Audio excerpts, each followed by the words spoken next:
Hello and welcome to the Paws Perspective podcast. I'm Molly. And I'm Pat, and we're from Flying Paws Dog Training. We're so excited you're here. This is where we share training tips, behaviour insights and fun ways to build a stronger bond with your dog. Grab a coffee, flip on the lead, and let's dive in. Hello and welcome back to the Paws Perspective. I'm Molly. And I'm Pat. And today we're talking about our favourite parts of working with dogs. That'll be an interesting one. Do you want to start? Favourite part of being a dog trainer, or the favourite thing about being a dog trainer? My favourite thing is watching dogs grow in confidence. I think that's the best thing. And you can see that, I think we see it a lot, probably in the biggest class that or the one that we see it the most in would be in puppy class. Yeah. So you have a new puppy class, week one, bit scary for people, bit scary for the dogs, not quite sure. And you see some of the... exciting for people, overexciting for the dogs. Well, we hope it's overexciting for the people. And we see them come in and they're not too sure of things. Yeah. We take it nice and slow, keep them in their comfort zone, so they'll build that confidence that we're always looking for. And, you know, the next week you can see that little bit of confidence has grown. The third week it's a bit more, fourth week it's a bit more.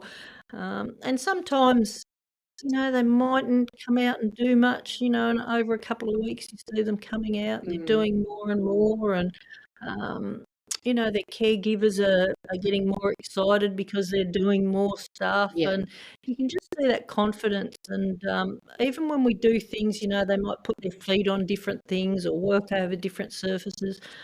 Just watching them grow in confidence and bouncing back if they're not too sure. Yeah. It's the best thing ever. We had a best pup thing ever. that's just finished the next course from puppy, the one up, Paws in Practice, haven't we? And she was really not too sure in puppy class about people moving around the room, other dogs in the class. She was just a bit like, she wasn't scared, but she was just a bit like, this is a lot. Yeah, a lot happening. It can be hard in a puppy class. It can be hard in a puppy class, but wasn't she a different dog by the end of the next course? Yep. And they just took it slow and steady with her. Yep. Slow and steady always wins the race. And it's great when you can see the caregivers going so slowly with their pups and their dogs. Yeah. And just helping them into adulthood. Yeah. It's awesome. Like, watching pups play is great, but watching them building confidence is absolutely fantastic. So definitely my favourite part. What's your favourite part? Before we finish on the confidence, I have just finished the first part of my canine confidence instructor course. I think that's its proper name. Which has really just cemented a lot of things that we already know. I've been saying a few things over to you as I've been doing it, but it really has probably just drilled in again that it is the key to everything. To do with our dogs. Yeah. That'll be great, and it'd be really good once you get that second part done. Yes, I have to start recording a few things. I think it's probably going to be with the cone, the Elizabeth cone. But we'll see. Yeah, so that'll be great. Yeah, there might, by the time this comes out, there might already be some videos. It might totally not be the cone. It might be something else. But I think my favourite part is, or one of my favourite parts is, and it probably, again, you see it in public class, but you probably see it, we saw it on Saturday in the same course I was talking about, the last course, is when a caregiver thinks their dog isn't going to do something. Then just not by forcing them, and the look on their face when they've realised, oh my God, my dog's just done that, whether it's in puppy class, like coming in to say hello, whether it's on the agility equipment in the seesaw, whether it's in a private lesson where they think, oh my God, my dog's going to, you know, go off its nut just seeing another dog 80 metres away in the paddock and it doesn't do anything. Seeing that look on the owner's face, it's so rewarding to say, oh my God, there actually is a chance that my dog it's not broken. And I think so many people we see, particularly when we get to those private lessons, there's such a societal expectation of this is what a dog should be. Yeah. And it's almost, I was actually listening to another podcast this morning, which I want you to listen to. We'll listen to it this afternoon. And they were talking about the labeling, I suppose, in a way. And they were talking about how we should be, I'm going to go off on a tangent here, but parenting our dogs how we parent kids. Oh, and that's okay. not saying that we see dogs as kids, but it's just saying their brain works the same way, and that's how the best way to raise them essentially is. But what was my point? Now I've forgotten my point. Where was I going? How people as well grow in confidence Yeah. with their dogs. Yeah. I had another point, and I'll come back to it. But yeah. So I think that's probably my second favourite thing after the pups growing in confidence, or dogs, is seeing the caregivers grow in confidence. And that we probably see that in private lessons. Yeah. Like you said, they get labelled, and this is how they should be, and this is how they should act. And when they're not doing that in public, it's fantastic when we can give people, I guess, a bit of a toolkit, a bit of some ideas on what to do when they're out and about with their dogs. And then when that actually comes into play and the caregivers come back, or they send us an email, something like that, how much confidence they grow in just by taking it, again, slow and steady with their dogs. And then just cycle, instead of the cycle of panicking and being worried about what's going to happen, all of a sudden they're calmer, their dog's calmer. Sometimes they realise they haven't the expectations that they had. You don't really have to have those expectations. No. And that was, I've remembered my thing.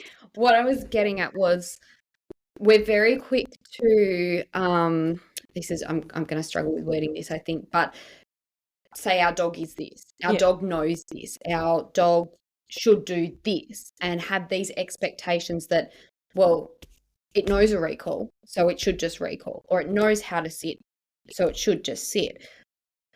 But that moment when you can see people start to understand a little bit more that they don't have to be perfect 100% of the time. They don't have to never react to anything in the environment. Like, they can jump, they can, and I said to you yesterday, we walked past a dog yesterday, and I didn't think the dog was going to do anything. It was just sitting there. And then at the very last second, it was a little terrier thing. It was a bit older. The bloke was just sitting on a seat with it, and we were in the main street. It lunged and barked at the box, and he gave a little roof back. Partly because he's excited and he thinks everything wants to play with him. But I don't think it's unreasonable that if a dog barks at a dog, for them to never ever react back to that. Exactly. Yeah. You've got to have some sort of reaction. So that's fine. And it's not that he's bad. He wasn't naughty. He wasn't broken. No. He's just he was overexcited. But he's just saying, hello, I'm here if you want to play. And it's not anthropomorphizing dogs either.